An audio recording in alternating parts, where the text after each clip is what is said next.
Hello mga kahayahay. Bali ito nga, nakauwi na kami dito sa bahay after 24 hours nung nanganak ako sa ospital. Buti na lang at na-discharge agad kami ng maaga at ngayon nga nandito na kami sa bahay at ito, nakakapagpahinga na rin. Bali ito nga yung nangyari nung October 7. Hindi yun ang due date ko mga kahayahay. Bali yung due date ko kasi ay October 21. So noong October 7, hindi ko talaga na-expect na kami pala isusugod ng ganun-ganun lang sa ospital kasi nga yun na pala yung day na ako pala ay magli-labor na at maipapanganak ko na si baby Hayahay. So ito nga yung mga nangyari. Mga Hayahay! Nalabas na si baby Hayahay. Pupunta kami ngayon ng ospital. Unexpected. Kasi araw ngayon, di ko talaga expect na ako ay magli-labor na. Ay bigla na lang pumutok eh. Ay gusto nang lumabas. Nagkataon pa na ngayong araw ay ano daw, mansarin daw nila Eric. Kaya kasama sila oh. Siyempre ako din. Oh, yan din.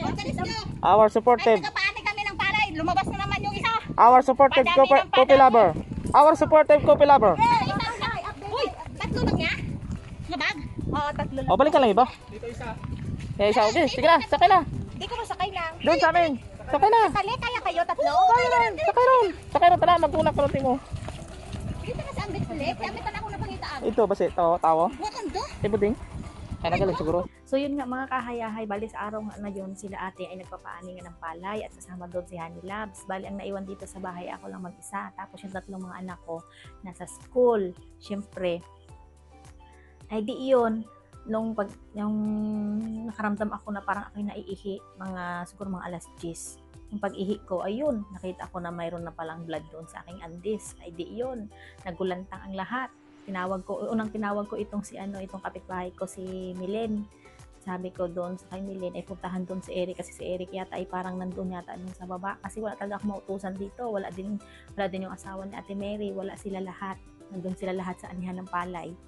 Bali, ito nga, dahil si Milen lang available dito, ay di yun, inutusan ko na puntahan nga si Eric. Tapos, para mapuntahan naman ni Eric, gamit yung motor, papunta doon sa bukid, si Honey Labs, para sabihin nga na ako ay nagkaroon na ng discharge. Tapos ito pa, nung nalaman nila na nagkaroon na ako ng discharge, ay hindi rin baga nila ini-expect na ako pala ay mag-labor sa araw na yon. Kumbaga ay magkakaroon na ng signs na ako yung mga anak. Ay di nagulantang din sila. Sugod-sugod din sila doon sa ospital na hindi ko alam kung ano yung mga pinagbibitbit nila.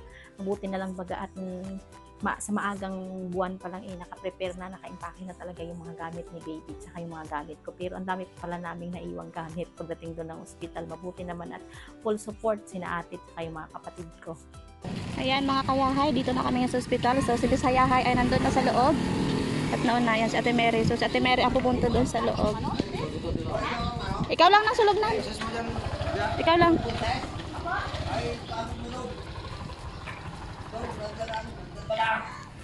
Mga kahayahay, nandito na kami sa ospital. Bali, na-IE na ako ng nurse ay nasa 1 cm pa lang daw, malayo pa. Kaya dito muna ako sa ward. Nagpapasakit mga kahayahay.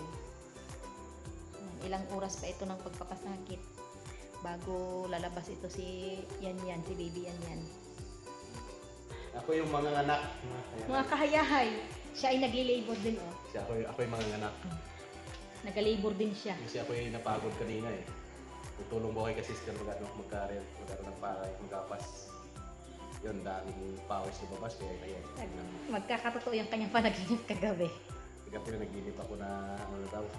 Karoon kami ng panaginip. Puputok na daw yung kanyang panubigan. Ako naman naginip ako ng anak na. Anak ko siya. Yung pala mga Kaya anak dito na. na kami. Waiting kami sa paglabas. Kasi 1 cm pa lang kasi malayo pa daw.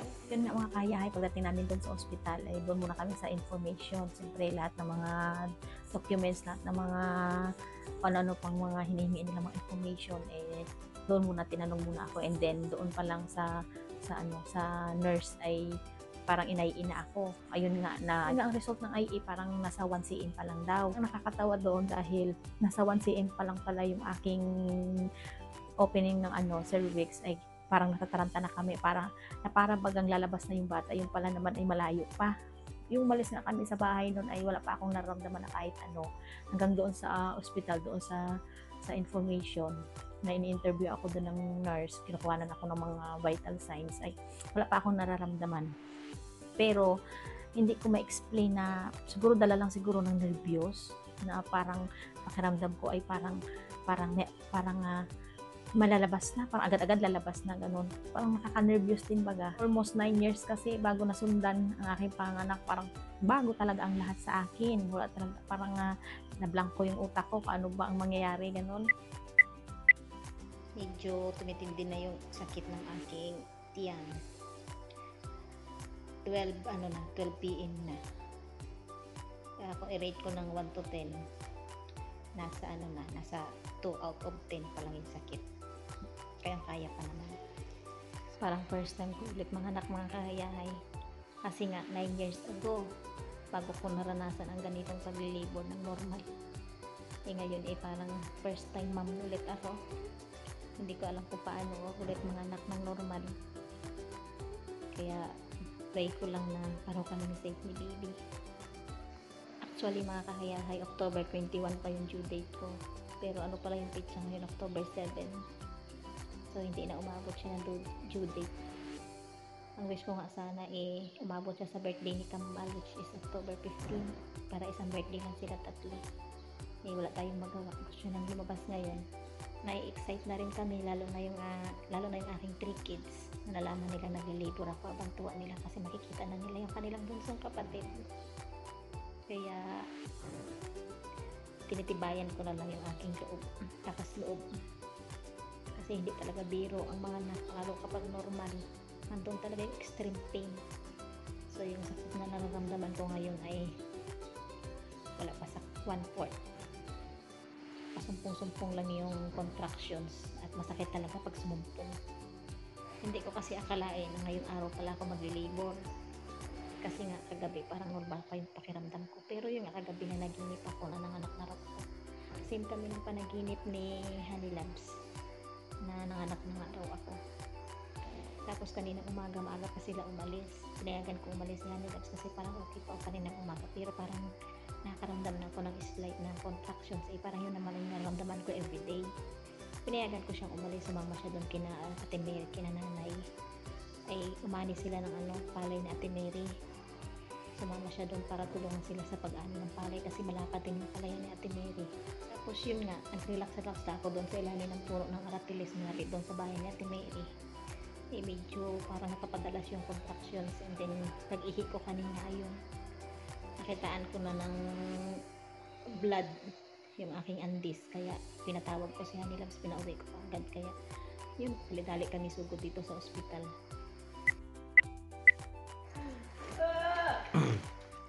Ayan.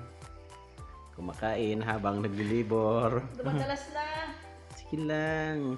Kanina madalang pa. Ngayon dumadalas na siya. Ano oras na ngayon? 1:00 ng hapon. Ano oras na may dumating dito kanina? Ano pa yun? Mga alas 11 siguro. Alas 10. Alas 10? Oo. 10:25 tayo nagpa-register doon. 10. Dumadalas na siya. Kain muna ako. Kain muna. Wala pa yan. Ang Wala ulam pa yan. ko ay chicken. Chicken. Kain Chicken. muna tayo mga kayahay. Konti lang. Konti-konti na kain. Parang first time ko ulit manglak. Nakakapanibago ang sakit. 14 years ba naman? 9 years. Ayoko na talaga magbuntis. Pwede pa yan. Mga isa pa. Na, Mga isang dosina pa. ayoko na. Nakakatrauma kapag normal delivery. Pag CS, pagising mo, nakaanak ka na. Yung nakaraan kay Lawrence. Nakarang kay Lawrence ganito din ito. Pero pagdating dito, nanganak agad doon eh. Kasi sa bahay pa lang, matagal na yung labor ko. Oo. Kasi walang sasakyan. Walang masakyan. Nag-enjoy kami ng sasakyan. Matagal pag nag-abang ng sasakyan. Abang lang kami. Eh ngayon, Dito na. Paglabas ng dugo, sugod na agad. Dito na ako nagalipot. ito mahirap na una dugo. Hindi. Hay! Alauna na ng madaling araw. Ganon pa rin. Hindi nakakatulog. Naglibor pa rin si Miss Hayahay.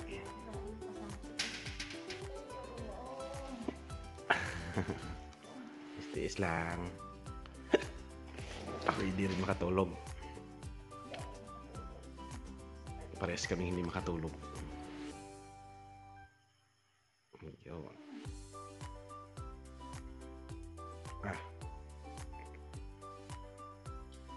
Kaya pa.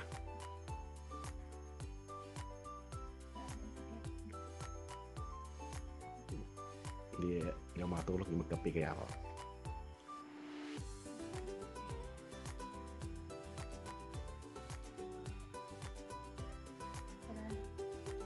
Wala tayo pinanganak ko ito. Grabe pa sa Ayaw niya lumabas eh. Nahiya.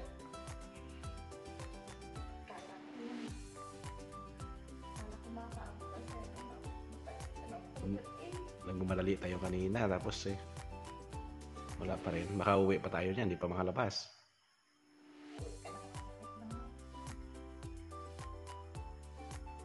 Tulog ka para may lakas ka.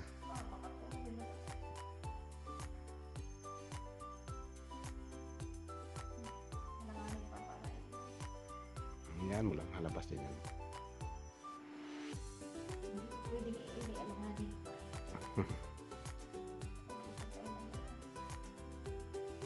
Solo natin yung kwarto ngayon, mga tao.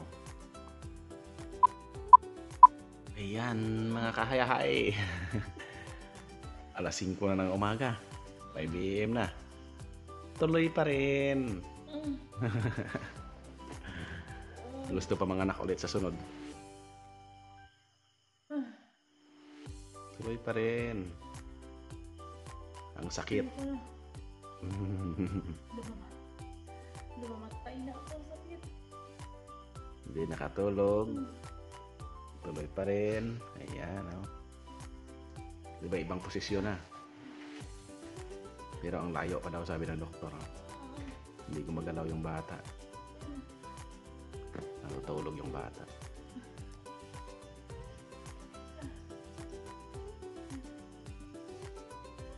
Kaya yan. Tiis lang.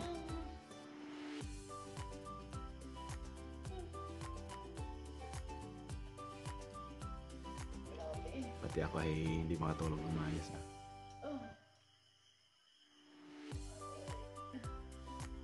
Parang panganay lang ulit ay. Sa 10 years ba naman? 9 years? 10 years bago ka masundan.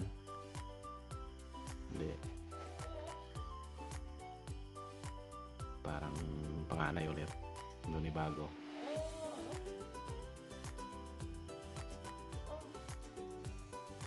Kaya yan. Malabas din yan. Tawagin ko na.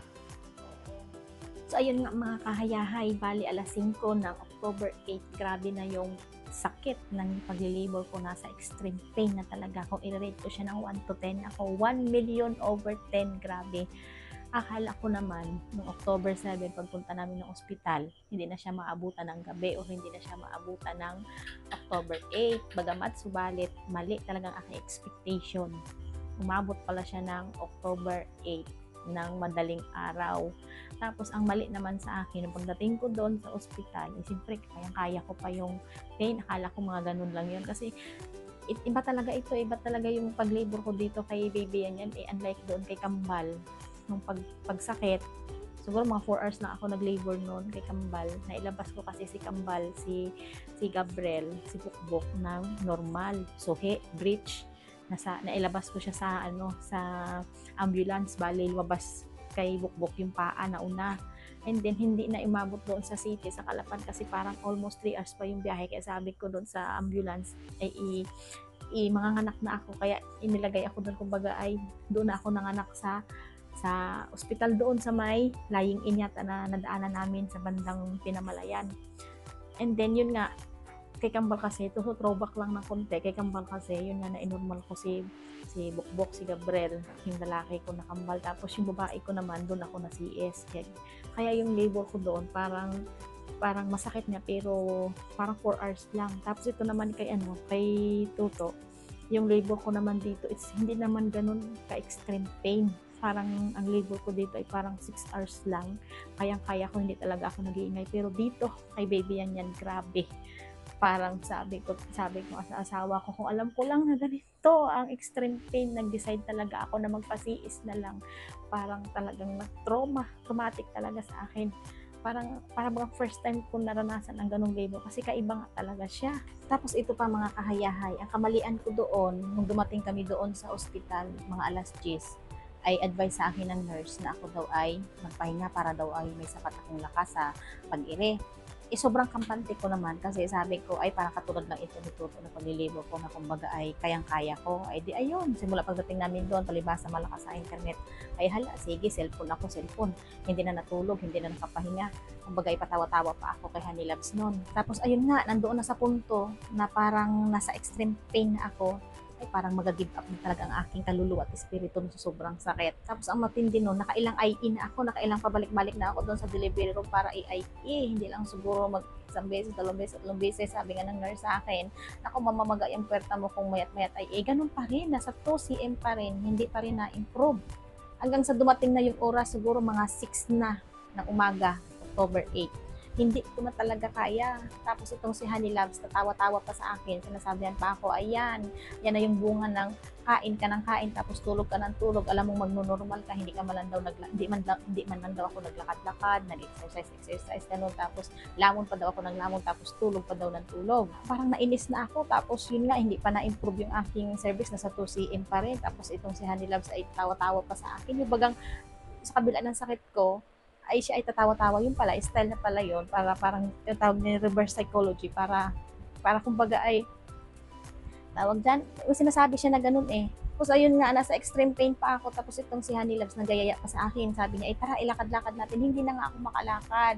Mayroon pa doong time na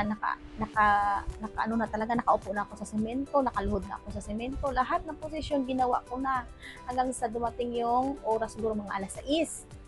Nandoon na ako nakadungaw sa bintana doon sa ward. Parang umiiyak na talaga ako noon. Nanalangin na talaga ako noon. Sabi ko, Lord, help me. Hindi ko na talaga kaya. Ang sakit. Kung abutin pa ito ng ilang oras, sabi ko, gusto ko na mamatay. Grabe, ang sakit. Tapos, yung balikawang mo ay nangangalay na parang yung bones mo ay pinipiga na hindi mo maintindihan ang sakit. Basta grabe talaga, extreme pain talaga. Mantalang mataas ang aking pain tolerance pero sa time na yun, iyak talaga ako, grabe. And then yun nga, nandoon ako sa bintana, nakahawak doon ako sa grills, hanggang sumumpong baga yung sakit baga na naghalo na lahat ng sakit mo sa mundo, yung hinanakit mo, yung lahat na, ay hindi ko man din napigilan, inirecommend din ng sobrang lakas, ayun, bigla na lang bagang bumulwak, yung hindi ko maintindihan kung ano yung bumulwak sa akin, yung tubig, pawari ko ay dugo. Yun, tapos nakaramdam ako na parang may nag-crack dito sa bones ko. Ay, dali-dali man din akong punta ng delivery room at sinabi ko kay Honey Labs na, ay, tawagin na ang nurse, lalabas na talaga ito. And then yun nga, pagdating ko doon sa delivery room, pumasok ako doon ng 6:25. Lumabas si baby yan niya ng 6:29. 4 minutes lang. Kabilis ko lang siyang iire. Yun nga yung sabi ko na, mabilis ako mag-ire. Kumbaga mapuwersa ako mag-ire. Ang hindi ko lang talaga kinaya yung sakit ng labor.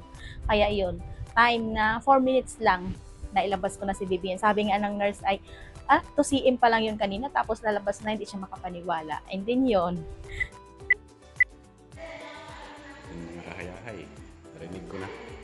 Lumabas ng baby, 6:29 AM in the morning. Ayun. Lumabas na. Hindi kahayahay. Mga kahayahay, nakaraos na tayo. Ay, thank you Lord naman talaga mga kahayahay. Ayan mga kahayahay, it's Papa's time. Laban man daw kuno ang kanyang papa. Total magkamukha naman sila. Sarap ng tulog niya, oh.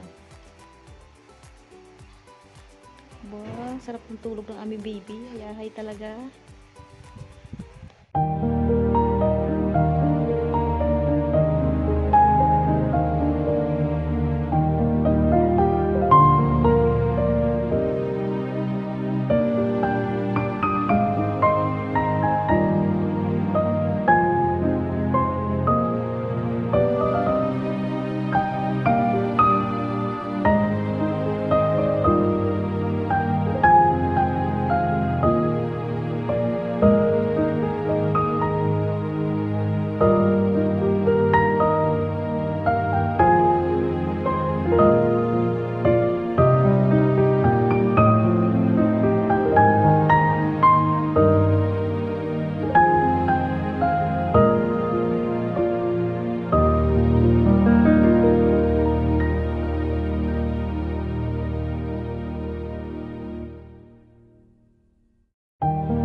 Ganyan.